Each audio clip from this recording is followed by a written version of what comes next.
फिर से एक बार आपका स्वागत है दोस्तों आपकी अपने YouTube चैनल जिसका नाम है केमिस्ट्री हब। मैं हूं आपका दोस्त और होस्ट प्रोफेसर अर्णव। कैसे हो डियर फ्रेंड्स, मजे में हो? बहुत अच्छी बात है। एग्जाम का सीजन है, सामने एग्जाम है and you have to do lot of study for that. और इस बार फिर से आपको MCQs जो है वो फेस करने हैं दोस्तों, है ना। तो जब हम लोग दोस्तों बात करते हैं MCQs की, है ना, मल्टीपल चॉइस क्वेश्चंस की, तो थोड़ा सा जो है कॉन्सेप्ट अपना क्लियर चाहिए ताकि हम लोग क्या करें, उसको सॉल्व कर पाए। और एक बात है उसमें, बात यह है कि जब भी हम MCQ सॉल्व करते हैं दोस्तों, तो पहले हमें इस बात का जो है ख्याल रखना पड़ता है कि कौन सा आंसर जो है वो गलत है। ऑप्शन में जो 4 MCQs है उसमें से कौन सा गलत है, पहले सही नहीं, कौन सा हो ही नहीं सकता। That is called as what, elimination theory दोस्तों। हम उसको क्या कहते हैं दोस्तों? उसको हम लोग कहते हैं elimination theory. What is that? Elimination theory. मतलब पहले हमें क्या करना है, एलिमिनेट करना है। किसको एलिमिनेट करना है?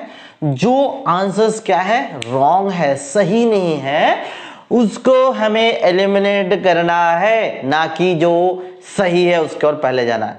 ये जो इंपॉर्टेंट चीज है दोस्तों, हमें याद रखना। That is what, elimination theory. तो अभी हम लोग दोस्तों सीरीज स्टार्ट कर रहे हैं, 1 बाय 1 हम लोग क्या करेंगे, MCQ लेंगे। और स्पेशली क्या करेंगे, भले एक MCQ कवर हो या 2 हो या 3 हो या 50 हो, वीडियो ज्यादा लेंथी ना हो, उस हिसाब से हम लोग क्या करने वाले दोस्तों, हम लोग लेने वाले MCQs और हम लोग उस टाइप के MCQ को क्लियर करते जाएंगे। समझ में आ रहा है? मतलब कैसे, हमने एक MCQ देखा और वो MCQ उसका जो कॉन्सेप्ट है वो पूरा क्लियर करेंगे, फिर ही आगे बढ़ेंगे दोस्तों। ठीक है, तो चलिए हम लोग स्टार्ट करते हैं।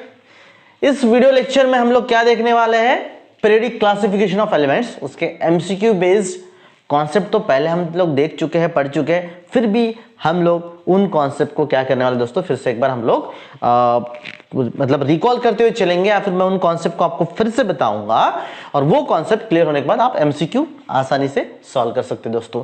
तो हम लोग इस वीडियो लेक्चर में हम लोग स्टार्ट कर रहे हैं क्या, periodic classification of element, that is MCQ based. तो चलिए हम लोग चलते हैं, लेट वी स्टार्ट करते हैं दोस्तों। ठीक है, so multiple choice question, that is the base on the basis of the periodic table. Periodic table के बेस पे चालू करते हैं मल्टीपल चॉइस क्वेश्चन। तो सबसे पहले दोस्तों ये पीरियडिक टेबल आपके सामने है, आपने पहले की वीडियोस में देख लिया होगा। पीरियडिक टेबल को याद करने के बहुत शॉर्टकट तरीके हैं। एक प्यारा सा शॉर्टकट तरीका मैंने आपको बताया हुआ है दोस्तों कि हम लोग कैसे एक मंत्रा टाइप में 2 मिनट में इसको हम लोग याद कर सकते हैं ना। स्कटी वक्र बने फेकोनी कजिन गाग्या से ब्रोकर रफ्सा रिजर नपोटिक रूर पर इंसान सप्ते आएक सी आजकल इंसान सप्ते आएक सी, है ना, कस्बा ला हफ्ता बारे उसी रे पटेयु हग थल पबेबी पोएट्रॉन वगैरह हम इस तरीके से दिया। जैसे लेंथनाइट सीरीज तो ला से प्रोनाडपम से बिगाड़ तब दो इर्तम यबलू। अभी आपको लग रहा होगा, अगर कोई नए स्टूडेंट है, कोई नए व्यूअर है, तो सर ये क्या बात कर रहे हैं आप लोग, ये क्या है, कौन सा मंत्र है? तो शॉर्टकट में हम लोग पढ़ सकते हैं, पहले वीडियो में मैंने आपको बताया। तो पीरियडिक क्लासिफिकेशन दोस्तों, जब हम लोग पीरियडिक क्लासिफिकेशन की बात करते हैं ना, तो पीरियडिक क्लासिफिकेशन में क्या आता है, बहुत कुछ आता है। माना जैसे जब हम डिस्कस करते हैं तो क्या करते हैं, सबसे पहली बात तो हम डिस्कस क्या करते हैं दोस्तों, कि जो भी प्रॉपर्टीज पीरियड में है, जो भी है मतलब आइदर इंक्रीजिंग और डिक्रीजिंग, जो भी पीरियड में प्रॉपर्टीज है, उसके बिल्कुल अपोजिट कौन सी प्रॉपर्टी होती है दोस्तों, ग्रुप में होती है। मतलब अगर कोई प्रॉपर्टी इंक्रीजिंग है पीरियड में, तो ग्रुप में डिक्रीजिंग होती है ना। अगर पीरियड में बढ़ रही है तो ग्रुप में कम हो रही है, अगर पीरियड में कम हो रही है तो ग्रुप में बढ़ रही है, वाइस वर्सा। ठीक है ना, क्या होगा, वाइस वर्सा होगा। जो ये प्रॉपर्टीज है अपोजिट होगा। ये पहली बात पीरियडिक टेबल में, या पीरियडिक जब हम लोग क्लासिफिकेशन की बात करते हैं दोस्तों। ठीक है, now second thing is what, कि इसमें हम लोग इन जनरल कौन कौन से पैरामीटर्स को लेकर पीरियडिक टेबल को हम देखते हैं, उसके क्लासिफिकेशन को या फिर उसकी स्टडी करते हैं। पीरियडिक टेबल जो है, पीरियडिक टेबल की हम लोग स्टडी करते हैं। तो कैसे, कौन कौन से लेकर हम लोग टॉपिक्स देखिए, हम उसमें एक डिस्कस करते हैं, what, the atomic and ionic size. What is that, atomic and ionic size. किसकी बात करते हैं दोस्तों, एटॉमिक एंड आयोनिक साइज की बात करते हैं। ठीक है, उसके साथ हम लोग क्या किसकी बात करते हैं, मेटालिक कैरेक्टर की बात करते हैं, मेटालिक कैरेक्टर। ठीक है, देन मेटालिक और हम उसके साथ साथ नॉन मेटालिक, वाइस वर्सा, एक ही चीज है, ऐसे कोई ज्यादा डिफरेंस नहीं है इसमें, या फिर अपोजिट में। उसके बाद हम लोग बात करते हैं electronegativity, electropositivity, electronegativity, negativity. Then बात करते हैं हम लोग इलेक्ट्रोपॉजिटिविटी की बात करते हैं, वही इलेक्ट्रोनेगेटिविटी इलेक्ट्रोपॉजिटिविटी एक ही हुआ। इलेक्ट्रॉन अफिनिटी की बात करते हैं हम लोग, electron affinity, electron gain enthalpy, electron gain enthalpy, और भी है दोस्तों। उसके बाद ये कैसे है, ये कुछ हम लोग बेसिक पैरामीटर्स जो है with regarding the periodic table हम लोग डिस्कस करते हैं। उसके बाद हम लोग जैसे ये एक बार हो जाता है दोस्तों, उसके बाद हम देखते हैं, मतलब ये सेकेंडरी है कि कलर ऑफ दी कोई एटम एलिमेंट कैसे है वो उससे पता चलता है, हमें कॉम्प्लेक्स बनाते हैं कि नहीं इन लोग, कॉम्प्लेक्स फॉर्मेशन टेंडेंसी कैसी है इन एलिमेंट्स की, ये सारी चीज हम लोग क्लासिफिकेशन में देखते हैं, देख चुके हैं। ये थोड़ा सा रिकैप था, आपको याद होगा ना, S block element, P block element, then D block, F block वगैरह वगैरह, ये सारी चीजें। ठीक है दोस्तों, सो ओवरऑल ये क्लासिफिकेशन हम लोग पहले देख चुके हैं, बट फिर से अगर आपको देखना है, किसी भी कोई अगर नया बंदा, कोई नया स्टूडेंट जुड़ता है अगर इस चैनल से, मेरे यूट्यूब चैनल या आपके यूट्यूब चैनल से, तो मुझे कमेंट करके जरूर बताना कि सर ये फिर से लेना है या नहीं लेना है, नीचे कमेंट बॉक्स में। और आपको समझ रहा है, दिक्कत हो रही है, वो भी बताना है दोस्तों। और उसके साथ साथ वेरी इंपॉर्टेंट चीज कि सर आगे आप ये टॉपिक पढ़ाना है, ये जरूर कमेंट बॉक्स पे आप लोग दोस्तों लिखना है कि which topic I have to take in future और इन सम नेक्स्ट वीडियोस। तो आप जैसा बोलेंगे दोस्तों, कोई जो स्टूडेंट बताता है, मैक्सिमम लोग, ज्यादा से ज्यादा लोग जो टॉपिक, जो यूनिट सजेस्ट करेंगे, आप लोग जो भी बताएंगे वो हम लोग कवर करते चलेंगे आगे से। ठीक है दोस्तों, मैं तो एक रैंडमली ले रहा हूं। सो चलिए हम लोग आगे बढ़ते हैं। So this is our first question, find the successive element of the periodic table with ionisation energies 2372, 520 and 890 kilojoule per mole respectively. जब भी हम लोग एमसीक्यूज सॉल्व करते हैं दोस्तों, whenever we are going to solve the MCQs, multiple choice questions, the important, very important thing is that first of all you have to read properly the question to get the proper meaning. जो भी उसमें लिखा हुआ है उसका proper meaning समझने के लिए सबसे पहले आपको अच्छे से पढ़ना होगा। देखिए, find the successive element, successive मतलब वन बाय वन एलिमेंट, जो भी है one by one element, find the successive elements of the periodic table with ionisation energy. Successive कोई मतलब एक के बाद एक के बाद ऐसे दो जो आपको दिखाई दे रहे हैं, तो तीन एलिमेंट ऐसे हैं कि जिनकी ionisation energy 2372, 520 and 890 kilojoule per मोल है। तो अब आप चले आओगे यहां पे ऑप्शंस में दोस्तों, तीनों भी सक्सेसिव होने चाहिए। सक्सेसिव मतलब वन बाय वन, ठीक है ना। देखिए, लिथियम, बेरिलियम, बोरॉन, ये मैं आपको दिखा देता हूं। देखिए, lithium, beryllium, boron, lithium, beryllium, boron, कहां पर है? Lithium, beryllium, boron. Then hydrogen, helium, lithium, hydrogen, helium, lithium, ठीक है। ये देखिए, फिर से आप देख लीजिए, कोई दिक्कत नहीं। Hydrogen, helium, lithium, atomic number successive है, मतलब एक के बाद एक। बोरॉन, ठीक है, बोरॉन, कार्बन, नाइट्रोजन इधर, हीलियम, लिथियम, बेरियम, हीलियम उधर है, यहां पर लिथियम है, बेरिलियम, आप देख लीजिए, कोई दिक्कत नहीं। Helium, then helium, lithium, beryllium, मतलब सक्सेसिव है ये, one after one, helium, lithium, beryllium, ठीक है दोस्तों, हीलियम, लिथियम, बेरिलियम। सो इनके जब हम लोग आयोनाइजेशन पोटेंशियल की बात करते हैं, किसकी दोस्तों? Ionization potential. तो आपको सबसे पहले आयोनाइजेशन पोटेंशियल पता होना चाहिए, what is mean by ionization potential, और वो किस पे डिपेंड करता है। तो आयोनाइजेशन पोटेंशियल क्या है dear friends? So simply ionisation potential means what? It is the minimum amount of energy required to remove the loosely held electron in its isolated gaseous state. मैं ना डियर फ्रेंड्स, मैं आपको हमेशा जो है कहानियों से बताता हूं, पहले भी समझाया, फिर से आपको एक बार वही रिकैप कहानी कर लेते हैं हम लोग। देखिए, मान के चलिए कि एक बंदा है, ठीक है ना, एक बंदा है, आपका एक फ्रेंड है, समझ लीजिए, ठीक है, ये आपका फ्रेंड है। अब आपको क्या करना है, उस फ्रेंड के पास से, ठीक है ना, फ्रेंड के पास से क्या करना है, आपको निकालना है। कितने निकालने हैं? 500 रुपीज निकालने। कितने दोस्तों? 500 रुपीज इस दोस्त के पास से निकालने हैं।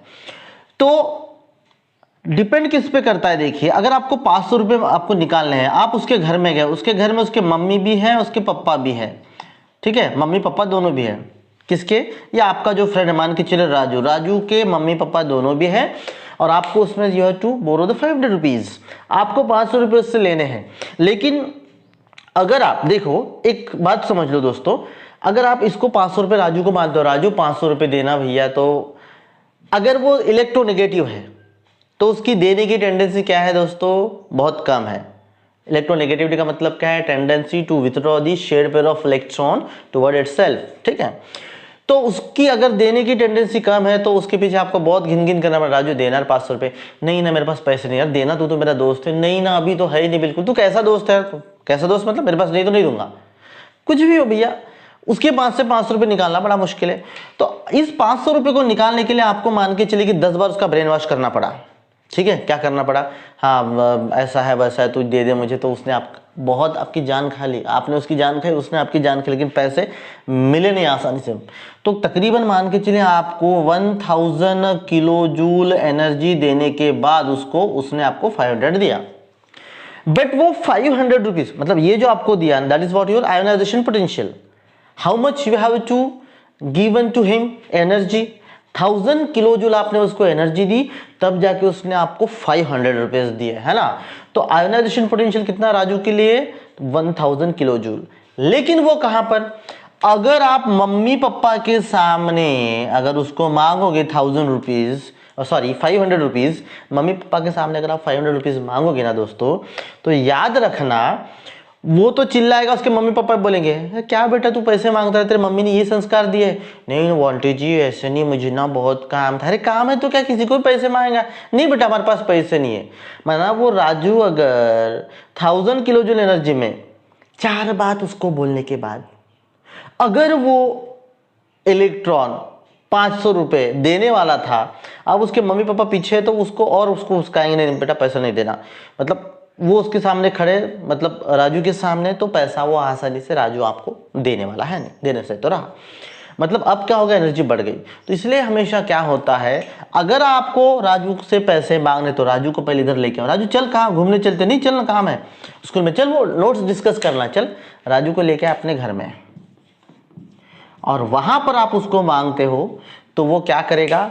1000 किलो जूल एनर्जी में आपको इलेक्ट्रॉन दे देगा, आपको 500 रुपीज दे देगा। बट यहाँ पे अगर तो 1000 किलो जूल से भी नहीं काम होगा, उसके मम्मी पापा भी उसके पीछे लगेंगे, दोनों का ब्रेन वॉश आपको करना पड़ेगा। नहीं अंकल मैं एंटीना दे दूंगा, वो ऐसा ना बहुत दिक्कत है इसीलिए परेशान हो गया आपसे, चल लिया ले दे दे। हाँ इलेक्ट्रोनेगेटिव फैमिली है तो इतना, इलेक्ट्रो पॉजिटिव है अच्छे मूड के दे देते, ले बेटा कोई बात नहीं चल तू अपना काम निपटा, और फिर उसके बाद हमको रिटर्न करना। सो कहने का मतलब क्या है, what is ionisation potential? The amount of minimum amount of energy required to remove the loosely held electron, इसके पास से, ठीक है ना, आखिरी electron from its isolated gaseous state. मतलब पहले हम क्या करेंगे, उस एटम को बाकी एटम से अलग निकाल कर लाएंगे। मतलब क्या है, here if suppose the particles और atom of the element and we are talking about the ionisation potential, so you can't consider over here कि यहां से इलेक्ट्रॉन, पहले आपको क्या करना पड़ेगा, इसको बाहर निकाल के लेकर आना पड़ेगा, और आप बाहर लाने के लिए यहां से भी कुछ एनर्जी लगेगी, ठीक है ना। सो द सब्लिमेशन एनर्जी जो भी है, ठीक है ना, वो लगेगा इसमें, sublimation delta S the sublimation. और यहां पर आप लेके आने के बाद आइसोलेटेड गैसीय स्टेट में अकेले में फिर इसमें से आप एक इलेक्ट्रॉन बाहर निकाल रहे हो ना, इसी को कहते हैं आयोनाइजेशन पोटेंशियल भैया। इसी को क्या कहते हैं? Ionization potential. So the minimum amount of energy required to remove, this आप ionization potential is the energy needed to remove an electron from an isolated gaseous state or isolated atom or the molecule। तो इस तरीके से definition की, the minimum amount of energy required to remove the loosely held, आखिरी जो loosely held electron है उसको free electron में कन्वर्ट करने के लिए, निकालने के लिए जो एनर्जी लगती है उसको हम क्या कहेंगे दोस्तों? Ionisation potential. क्या कहेंगे? Ionization potential. तो ये तो हो गया आयोनाइजेशन पोटेंशियल दोस्तों। अब आपको ये समझना है कि आयोनाइजेशन पोटेंशियल किसका कम होगा, किसका ज्यादा होगा। जो जितना छोटा एटम उसका आयोनाइजेशन पोटेंशियल क्या होगा दोस्तों? उतना ज्यादा होगा। पहली बात, जो जितना छोटा, जो जितना बड़ा। क्यों? क्योंकि जो लूजली हेल्ड इलेक्ट्रॉन, आप समझ लीजिएगा, अगर ये एटम अगर छोटा, मान के चलिए छोटा सा है, तो न्यूक्लियस का फोर्स जो है आउटर स्पेस पे, मान के चलिए ये छोटा सा एटम है, तो न्यूक्लियस जो कि पॉजिटिवली चार्ज है उसका फोर्स आखिरी इलेक्ट्रॉन पे ज्यादा होगा। वही अगर एटम बड़ा है तो फिर आखिरी इलेक्ट्रॉन पे उसका इफेक्ट थोड़ा और कम होगा, और बड़ा है तो और कम होगा। मतलब loosely held outer electron nucleus से जितने दूरी पर है उतनी ही जल्दी वो इलेक्ट्रॉन दे देगा। मतलब ये राजू मम्मी पापा से जितना हमने दूर लेकर गया उससे पैसे निकालना उतना आसान है। Ionisation potential will be less. जो मम्मी पापा के पास है nucleus, mummy papa is the nucleus, जो न्यूक्लियस के नजदीक है उसमें से निकालना इलेक्ट्रॉन को मुश्किल है। मोर आयन, यहाँ पे क्या था, मोर आयनाइजेशन पोटेंशियल, 1000 किलो जूल की जगह पे 2000 3000 लग गया रहता। इसको हम लोग बाहर लेकर आ गए तो क्या हो गया, इधर लेकर आ गए, ठीक है ना, आइसोलेट गैसीय स्टेट में, और यहाँ से आखिरी इलेक्ट्रॉन। अब ऐसे भी आप कंपेयर कीजिए, मतलब जितना इलेक्ट्रॉन दूर रहेगा न्यूक्लियस से उसको निकालना उतना ही आसान है। तो जितना फैमिली छोटा, उन फैमिली के बच्चों से पैसे निकालना, इलेक्ट्रॉन निकालना उतना मुश्किल। मतलब जितनी क्लोज फैमिली, जितनी मतलब बड़ी फैमिली, मतलब क्या, उसका बच्चा अगर पुणे मुंबई बेंगलोर में कहीं पे पढ़ रहा है, ठीक है ना, या हैदराबाद कहीं आउट ऑफ द कंट्री, तो उसको बिगाड़ना या उसके पास से पैसे निकालना बहुत आसान है, क्योंकि फैमिली का कोई इस पर कंट्रोल है नहीं। सो इस तरीके से क्या होगा दोस्तों, याद रखिए कि जितना साइज क्या होगा, छोटा होगा उतना आयनाइजेशन पोटेंशियल ज्यादा, जितना साइज बड़ा उतना आयनाइजेशन पोटेंशियल कम। और अगर वो आउटर शेल अगर कंप्लीटली फिल्ड है, सेकंड पॉइंट, आउटर शेल अगर कंप्लीटली फिल्ड है तो फिर क्या होगा, उससे निकालना और मुश्किल होगा। अब देखिए दोस्तों, हम एलिमिनेशन थ्योरी से इसको आइडेंटिफाई कैसे करते हैं, ठीक है, एलिमिनेशन थ्योरी से। ये देखिए हमने, ठीक है, इसके पहले मैं आपको पहले ये दिखा देता हूं। देखिए first ionization energy of the सब element in kilo joule per mole. तो सिंपली देखिए आप ये ट्रेंड देख लीजिए, क्या हो रहा है, from left to right, left to right in periodic table, आप कहीं पे भी चल जाए लेफ्ट टू राइट, तो साइज बढ़ता है कि कम होता है, साइज बढ़ता नहीं है, कम होता है। क्यों? क्योंकि न्यूक्लियर फोर्स बढ़ता है, आउटर जो शेल उसका कॉम्पैक्शन होते होते होते होते होते जाता है और साइज छोटा होता है। मतलब क्या है, periodic table as the atomic number increases from left to right 2 3 4 5 6 7 likewise the atomic size decreases। और एटॉमिक साइज अगर डिक्रीज होता है तो आयनाइजेशन पोटेंशियल बढ़ता जाएगा। देखिए आप 520 900 800, मतलब इस तरीके से, बराबर है। तो अब अगर ऐसा है तो इसको देखे बिना आपको किस तरीके से गेस करना है, let's see. Lithium beryllium boron sequence में, लिथियम बेरिलियम बोरॉन, तो ये नहीं हो सकता। क्यों नहीं हो सकता, इतना डिफरेंस, और उल्टा हो गया लिथियम के, देखिए लिथियम बेरिलियम बोरॉन, तो तीनों भी सीक्वेंस में है। Lithium 1 electron, boron 2 electron, beryllium 2 electron, boron 3 electron, valence electron की बात कर रहा हूं कितना, 1 इलेक्ट्रॉन 2 इलेक्ट्रॉन 3 इलेक्ट्रॉन। अब एनर्जी देखिए कितना है, एक की इतनी ज्यादा 2372 520, ऐसे 3 सक्सेसिव एलिमेंट कि जिनकी जो एनर्जी है मतलब इस तरीके से है कि बहुत ज्यादा, फिर उसके बाद कम, इस तरीके से।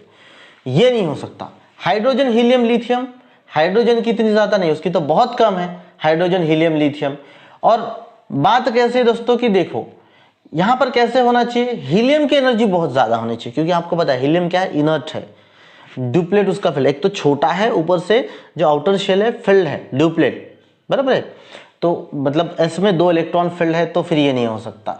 हाइड्रोजन लिथियम दोनों की वैलेंसी 1 है, ठीक है ना, 1 1 वैलेंस इलेक्ट्रॉन, तो ये भी नहीं हो सकता। Boron carbon nitrogen, boron carbon nitrogen, देखिए बोरॉन की वैलेंसी 3, मतलब valence electron 3, valence electron 4, valence electron 5, हालांकि वैलेंसी फिर से 3 है, बोरॉन की 3, नाइट्रोजन की 3, कार्बन की 4, तो ये भी इतना डिफरेंस मैच नहीं करता, ठीक है। देखते हैं हीलियम, लिथियम बेरिलियम, हाँ हीलियम फुलफिल्ड है तो हीलियम की बहुत ज्यादा है, जी मैच करता है। लिथियम 520 और बेरिलियम 890, क्योंकि लिथियम कितनी है, लिथियम की वैलेंसी है, एक्चुअली मेटालिक इसमें आता है ना, और कौन से इसमें है, lithium 1s2 2s2 1s2 2s, ठीक है ना, 1s2 2s1 लिथियम, सो 1। इसका मतलब क्या है, इसका जो आउटर इलेक्ट्रॉन है उसको निकालने के लिए ज्यादा कोई एनर्जी की जरूरत नहीं लगेगी, मतलब थोड़ा सा कम हो जाएगा। वही जब बेरिलियम की बात करते तो एनर्जी बढ़ जाएगा। इसका मतलब देखिए डी जो है वो मैच कर रहा है 2372 5201 890 means what? Find the successive element of the periodic table with ionization energy 2372 520 and 89 kilo joule. ये होना चाहिए दोस्तों, ठीक है। देखिए helium, lithium, beryllium, approx helium 2370, lithium 520 and beryllium 900, ठीक है। मतलब इससे आपको ये याद रखने की जरूरत है, मैंने आपको जैसे बता दी comparative study elimination theory use करना है कि भैया ये वाला तो नहीं हो सकता, तो ये नहीं हो सकता बचा ये, या फिर अगर आपको कहीं पे दोनों में कंफ्यूजन है फिर आपको ये करना है, ठीक है। एमसीक्यू जब भी सॉल्व करते हैं दोस्तों एक बात ध्यान में रखना है, अगर आप ओवर कॉन्फिडेंट हो, अगर नेगेटिव मार्क्स है आपके पेपर में, तब ओवर कॉन्फिडेंट हो तब भी उसको सॉल्व नहीं करना है आपको, और अंडर कॉन्फिडेंट हो तब भी नहीं करना है। ऑप्टिमाइज लेवल में हाँ ये ऐसा ऐसा है, तर्क वितर्क पे ये हो सकता है, देन इट्स ओके, अदरवाइज नहीं। निगेटिव मार्किंग अगर नहीं है आपके कहीं भी किसी भी एग्जाम में, ठीक है ना, कोई होते सिंपल बीएससी बीएससी के, नीट जी में तो ऐसा होता है निगेटिव मार्किंग, तो उसमें आप लोग ऑप्ट कर सकते हो, उसको आप लोग कर सकते हो, ठीक है दोस्तों। So that is, so let we check the answer D, yes. तो याद रखिएगा this is what, this is all about the ionisation potential, ठीक है। आयोनाइजेशन पोटेंशियल के बेस पे हम इसको इस तरीके से एमसीक्यू के लिए हम लोगों ने इस तरीके से हम क्लासिफाई कर सकते हैं, समझ में आ रहा है। तो ऐसे आपको क्या करना है दोस्तों, आइडेंटिफाई करना है बेस्ड ऑन योर कॉन्सेप्ट। शायद वीडियो लंबी हो जाएगी तो नेक्स्ट क्वेश्चन अभी हम लोग नहीं लेंगे नेक्स्ट, क्योंकि दोस्तों हमें क्या करना है, एक कॉन्सेप्ट को पूरा क्लियर करके आगे बढ़ना है। मतलब आप क्या कर सकते हो दोस्तों फ्रेंड्स कि depending upon that, depending upon this the first ionisation energies, या फिर जो भी है, ठीक है ना, क्योंकि ionisation potential first second third भी होता है ना। राजू से आपने 500 निकाले, इधर जाके 1000 किलो जूल एनर्जी लगी, 1000 किलो जूल दे दिया, बट सेकंड टाइम फिर से बोल रहे हो 2 दिन बाद राजू और 500 देना, अब तो उसका दिमाग खराब हो जाएगा, अरे नालायक गधे, कल ही तेरे को मैंने 500 रुपये दिया, फिर से पैसे मांग रहा है। और वही माँ के उनके मतलब इसके सामने मांगेगा तो पेरेंट के सामने तो और, तो सेकंड आयोनाइजेशन पोटेंशियल डिपेंड करता है, ठीक है। किसी केस में ऐसा भी हो सकता है, कम नहीं होगा, रिलेटिवली कम होगा, तो सेकंड आयोनाइजेशन पोटेंशियल फर्स्ट से थोड़ा सा हल्का सा रिलेटिवली, ऐसा तो जनरल नहीं, बट इन जनरल फर्स्ट से सेकंड आयोनाइजेशन पोटेंशियल ज्यादा ही होता है, रिलेटिवली थोड़ा कम हो सकता है, वो हम बाद फिर कभी देखेंगे दोस्तों, ठीक है। तो देखिए आपको जो समझ में आया तो ठीक है, या फिर कुछ है दिक्कत तो मुझे कमेंट करके कमेंट बॉक्स में ज़रूर बताइएगा दोस्तों। हम लोग मिलते हैं नेक्स्ट वीडियो में, ठीक है।